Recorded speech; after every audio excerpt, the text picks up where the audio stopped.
Sapporo, Hokkaido. When a shopper at a local supermarket casually glanced at the seafood section last week, she didn't expect to be hit with sticker shock. "Is this for real?" she gasped. Before her sat a single, shiny Pacific Sauri, tagged at an eye-popping 107,999 yen. That's right, not a tray of fish. Not a box of delicacies. Just one fish, for nearly 100,000 yen. And within days, the very same Sauri was spotted on clearance for just 1,000 yen. The sudden nosedive in price has sparked laughter, confusion, and a flood of theories across social media, local news, and even fish markets. So, what's the story behind the gold-plated Sauri of Sapporo? Let's dive into it. The first catch, pride and pricing.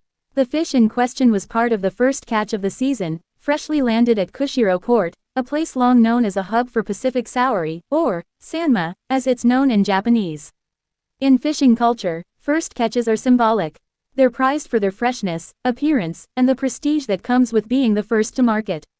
That prestige often translates into premium pricing. It's not uncommon for the first catch of a season, be it tuna, sauri, or sea urchin, to be auctioned off for astronomical sums, sometimes not for taste but for media buzz and bragging rights. But even so, 107,999 yen. That's still unprecedented for a humble sauri, a fish traditionally known as the people's fish, eaten grilled with grated daikon and soy sauce in many Japanese households. Sauri, from everyday dish to luxury item. Just a few decades ago, sauri was among the most affordable seafood options in Japan. In autumn, supermarkets would overflow with them, long, silver, and glistening, often sold for under 100 yen per fish. But times have changed. Overfishing, warming sea temperatures, and changing ocean currents have dramatically altered migration patterns of the sauri. Stocks have declined, and Japan has had to compete with foreign fishing vessels, particularly from Taiwan and China, in increasingly distant waters. As a result, catch sizes have plummeted, and prices have soared, sometimes to double or triple what they were a decade ago. Yet even with all that context, a six-figure price tag still raised eyebrows. Was it a mistake or marketing? As the news went viral, netizens questioned the legitimacy of the price. Maybe it was a typo. Someone added an extra zero, wrote one user on X, formerly Twitter. Others speculated it was an elaborate marketing stunt. After all, nothing draws shoppers to a seafood counter like a fish with the price tag of a Rolex. And the buzz it generated? Priceless. News outlets ran headlines, bloggers posted screenshots, and TikTok users made videos zooming in dramatically on the price tag. The supermarket eventually confirmed the pricing was intentional, but didn't offer further details. Whether it was a genuine valuation based on auction pricing, or a cheeky PR trick, remains unclear. But the real kicker, a few days later, the fish was back, but now marked down to 1,000 yen. From prestige to clearance, what happened? So how did the super sauri go from celebrity status to the discount bin? One theory: nobody wanted to buy it. At 107,999 yen, the sauri was less a menu item and more of a museum piece.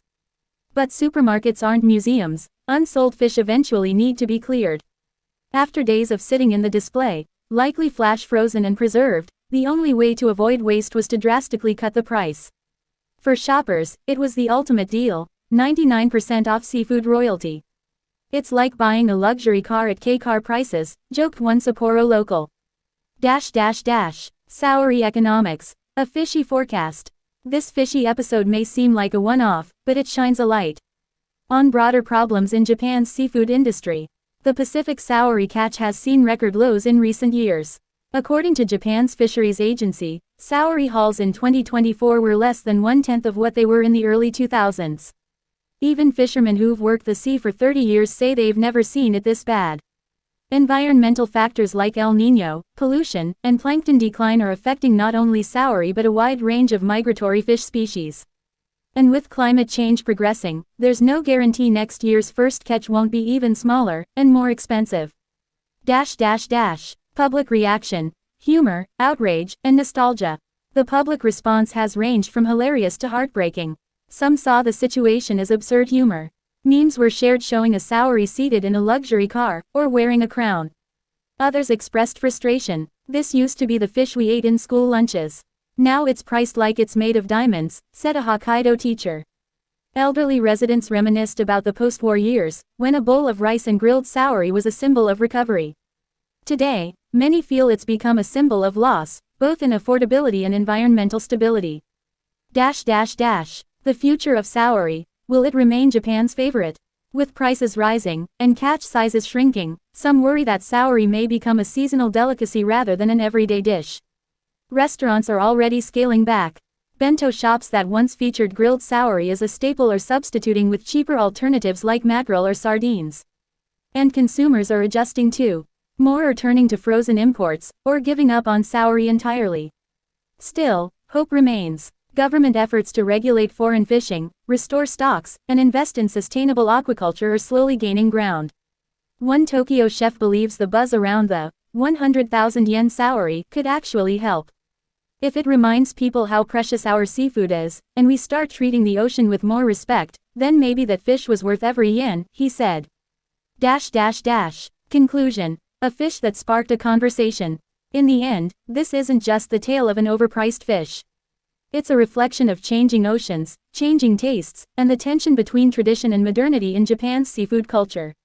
Whether the sauri was overpriced, overhyped, or simply misunderstood, it achieved something rare. It made people stop, think, and talk about the state of their food and the planet.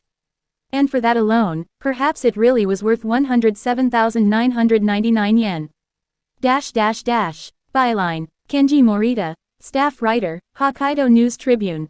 Photos courtesy of local shoppers and supermarket displays.